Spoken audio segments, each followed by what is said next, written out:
حضور کیسے تھے؟ حضور نے فرمایا اپنی اولاد کو 3 چیزوں کا علم دو، میرے قرآن مجید کے بارے میں بتاؤ، میرے بارے میں بتاؤ، اور میرے اہل بیت کے بارے میں بتاؤ۔ رواہ بیہقی۔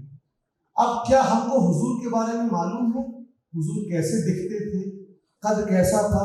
ان چیزوں کو عربی میں شمائل کہتے ہیں، physical appearance of the prophet. انہی معلومات کا ذکر کرتے ہوئے ڈاکٹر مولانا نعیمی صاحب صرف 5 منٹ کی گفتگو کے لیے تشریف لا رہے ہیں کہ ہم جب اس محفل سے جائیں تو حضور کے بارے میں کچھ فزیکل اپیئرنس شمائل جان کر جائیں۔ مولانا نعیمی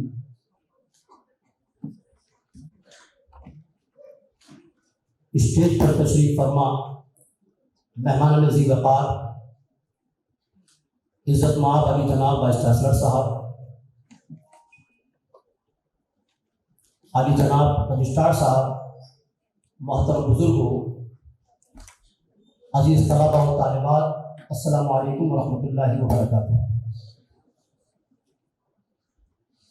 حضرات، آج ہم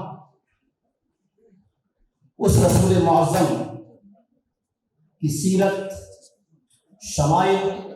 خصائل بیان کرنے کے لیے یہاں حاضر آئے ہیں، اور یہ ہماری مشترکہ خوش نصیبی ہے۔ وہ رسول معظم کہ جس کو اللہ نے سارے عالم کے لیے رحمت بنا کر بھیجا، وہ رسول معظم کہ جس کو اللہ نے دونوں جہان کے لیے ہادی اور رہبر بنا کر بھیجا، وہ رسول کہ جس کے حسن و جمال کی اللہ نے قرآن میں قسم کھائی، وہ رسول کہ جس کے شہر مقدس کی اللہ نے قسم کھائی، وہ رسول کہ جس کے حضور ہر وقت صبح سے لے کے شام تک درود و سلام کے گجرے پیش کیے جاتے ہیں، وہ رسول کہ 70,000 فرشتے صبح کو اور 70,000 فرشتے شام کو اس کی بارگاہ میں دستہ حاضری دیا کرتے ہیں، وہ رسول کہ جس کو علم و حکمت کے خزانوں سے سرفراز کیا گیا، وہ رسول کہ حضرت آدم علیہ السلام نے اس کے وسیلے سے دعا کی، وہ رسول کہ حضرت ابراہیم علیہ السلام نے جس کے لیے دعا کی، وہ رسول کہ حضرت داؤد علیہ السلام نے اس کے آنے کی بشارت دی، وہ رسول کہ حضرت موسیٰ علیہ السلام نے اس کی خوشخبری دی، وہ رسول کہ حضرت عیسیٰ علیہ السلام نے ان کے آنے کی خوشخبری دی، وہ رسول کہ دنیا میں ہر آنے والے نبی اور رسول نے اس کے آنے کی خوشخبری دی، وہ رسول کہ بائبل کے اندر، توریت کے اندر، انجیل کے اندر اس کے آنے کی خوشخبری دی گئی، وہ رسول کہ پارسی مذہب کے بانی زرتشت نے جس کے آنے کی بشارت دی، وہ رسول کے بودھ دھرم کے بانی گوتم بدھ نے جس کے آنے کی بشارت دی، وہ رسول کے جس کی بشارت قرآنوں میں دی گئی، وہ رسول کے جس کی خوشخبری ویدوں میں دی گئی،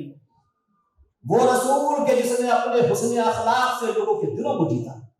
وہ رسول کے جس نے خون کے پیاسوں کو اپنے حسن سلوک سے اپنا جانثار بنایا، وہ رسول کے جس نے دوست اور دشمن کسی کو محروم نہیں کیا، سب کو فیضیاب کیا، وہ رسول کہ جس نے عاجزی کی انتہا کر دی، وہ رسول کہ جس نے سادگی کی انتہا کر دی، وہ رسول کہ جس نے شہنشاہی کی مگر زندگی فقیرانہ بسر، وہ رسول جو غلاموں کا غلام اور شہنشاہوں کا شہنشاہ تھا، وہ رسول کہ جس نے کبھی کسی کے آگے ہاتھ نہیں پھیلایا، لینا نہیں دینا سکھایا، وہ رسول کہ جس نے رنگ و نسل کو اللہ کی نشانی قرار دیا، وہ رسول کہ جس نے دریا و ہواؤں کو اللہ کی رحمت قرار دیا، وہ رسول کہ جس نے تنگ نظر انسانوں کو وسعت فکر و نظر دی، وہ رسول کہ جس نے تنگ دل انسانوں کو رحم دلی اور فراخ دلی کی تعلیم دی، وہ رسول کہ جس نے ایسی تربیت دی نوجوانوں کو، بچوں کو، بزرگوں کو سچائی اور ایمانداری کی کہ کبھی انہوں نے اس سے منہ نہیں موڑا، وہ رسول کہ جس کے تربیت یافتہ لوگوں نے باطل کے آگے کبھی سر نہیں جھکایا، وہ رسول کہ جس نے خادموں کو خدمت کا طریقہ بتایا، وہ رسول کہ جس نے ملازموں کو ملازمت کا طریقہ سکھایا، وہ رسول کہ جس نے تاجروں کو تجارت کا طریقہ سکھایا، وہ رسول کہ جس نے شوہروں کو حقوق زوجیت کا پاسدار بنایا، وہ رسول کہ جس نے محبت و الفت کا سبق دیا، وہ رسول کہ جس نے ماں کی گود سے لے کر قبر میں جانے تک انسانی زندگی کے سارے گڑ بتائے، وہ رسول کہ جس نے زندہ درگور کی جانے والی، قبر میں دفن کی جانے والی عورت کو مسند عزت پر بٹھایا، وہ رسول کہ جس نے عورت کے قدموں میں لا کر جنت کو رکھا، وہ رسول کہ جس نے عورت کو زمین کی پستیوں سے اٹھا کر آسمان کی بلندیوں پر پہنچایا، وہ رسول کہ جس نے مظلوموں اور بے سہاروں کی داد رسی کی مدد کی، وہ رسول کہ جس نے مسلم اور غیر مسلم دونوں کی مشکل کشائی کی، وہ رسول کہ جس نے مسکینوں اور یتیموں کی کفالت کی، وہ رسول کہ جس نے مزدوروں اور کسانوں کی حمایت کی، وہ رسول کہ جس نے غریبوں اور مفلسوں کو گلے لگایا، وہ رسول کہ جس نے علم اور تعلیم کا جذبہ اور شوق بیدار کیا، وہ رسول کہ جس نے کتاب اور قلم کا مرتبہ بڑھایا، وہ رسول کہ جس نے جہالت اور تاریکی سے نکال کر علم کی روشنی سے منور کیا، وہ رسول کہ جس نے وہ رسول کہ جس نے فکر انسانی میں انقلاب برپا کیا، وہ رسول کہ جس نے انسانی دل و دماغ کو سنوارا، وہ رسول کہ جس نے اعلان کیا کہ نہ کالے کو گورے پر فخر ہے نہ گورے کو کالے پر فخر ہے، وہ رسول کہ جس نے اعلان کیا کہ نہ عجمی کو عربی پر فخر ہے نہ عجمی کو عربی پر فخر ہے، وہ رسول جس نے اعلان کیا کہ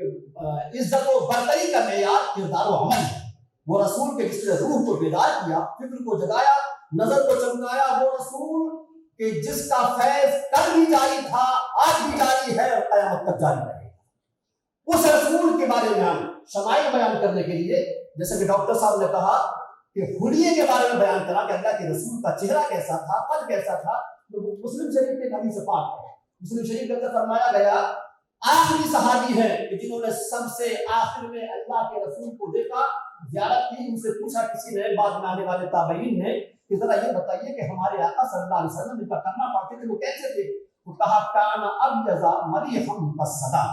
فرمایا کہ ہمارے آقا صلی اللہ علیہ وسلم کا جو رنگ تھا وہ سفید تھا، لیکن ایسا سفید کہ جس کے اندر سرخ رنگ کی ملاوٹ تھی۔ کانا ابیض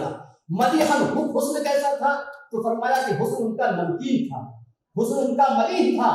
اور ایسا حسن تھا کہ حضرت حسان بن ثابت جو کہ آپ کے جلووں کا دیدار کیا کرتے تھے، لکھتے ہیں کہ وَأَحْسَنَ مِنْكَ لَمْ تَرَ قَطُّ عَيْنِي وَأَجْمَلَ مِنْكَ لَمْ تَلِدِ النِّسَاءُ، اے اللہ کے رسول میری آنکھوں نے آپ سے زیادہ حسین و جمیل کہیں نہیں دیکھا، اور دیکھتی کیسے آج تک آج جیسا بچہ کسی ماں نے پیدا ہی نہیں۔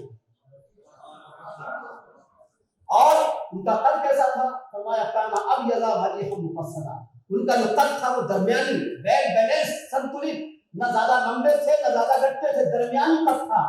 لیکن اس قد کی شان کیا تھی؟ علماء کرام فرماتے ہیں کہ 10,000 کا مجمع ہوتا تھا، 10,000 کے مجمع میں اللہ کے رسول جہاں کھڑے ہوتے تھے تو سب سے اونچے دکھائی دیتے تھے، اسی حضرت فرماتے ہیں کہ سارے اونچوں میں اونچا سمجھیے جسے ہے اس اونچے سے اونچا ہمارا میں، یہ آپ کا قد تھا۔ اور اللہ کے رسول کے حسن کے بارے میں بچپن سے یہ عالم حضرت دائی حلیمہ فرماتی ہے کہ جب میں نبی اکرم صلی اللہ علیہ وسلم کو لے کر کے حضرت عبداللہ کے گھر سے آمنہ کے گھر سے اپنے قبیلے میں پہنچتی ہوں تو فرماتی ہے کہ جس وقت میں اللہ کے رسول کو اپنے قبیلے میں لے گئی بنو سعد کے اندر تو اللہ کے رسول کے جسم سے ایسی مشک و عنبر کی خوشبو نکلتی تھی کہ پورے قبیلے کے ہر گھر سے مشک و عنبر کی خوشبو آیا کرتی تھی۔ یہ اللہ کے رسول، اور اللہ کے رسول صلی اللہ علیہ وسلم کے بارے میں بہت سی حدیث ہیں کہ جس گلی سے گزرا کرتے تھے، جس گلی سے گزرا کرتے تھے گلی میں جایا کرتی تھی، لوگ سمجھ لیا کرتے تھے ابھی اللہ کے رسول یہاں سے گزرے۔ یہ ٹاپک ایسا ہے، موضوع ایسا ہے کہ جمال یار کی رعنائیاں ادا نہ ہوئی، ہزار کام لیا ہم نے اس بیانی سے، اور کوئی حد بھی نہیں شاید محبت کے فسانے کی، سناتا جا رہا ہے جس کو جتنا یاد آتا ہے۔ السلام علیکم ورحمۃ اللہ وبرکاتہ۔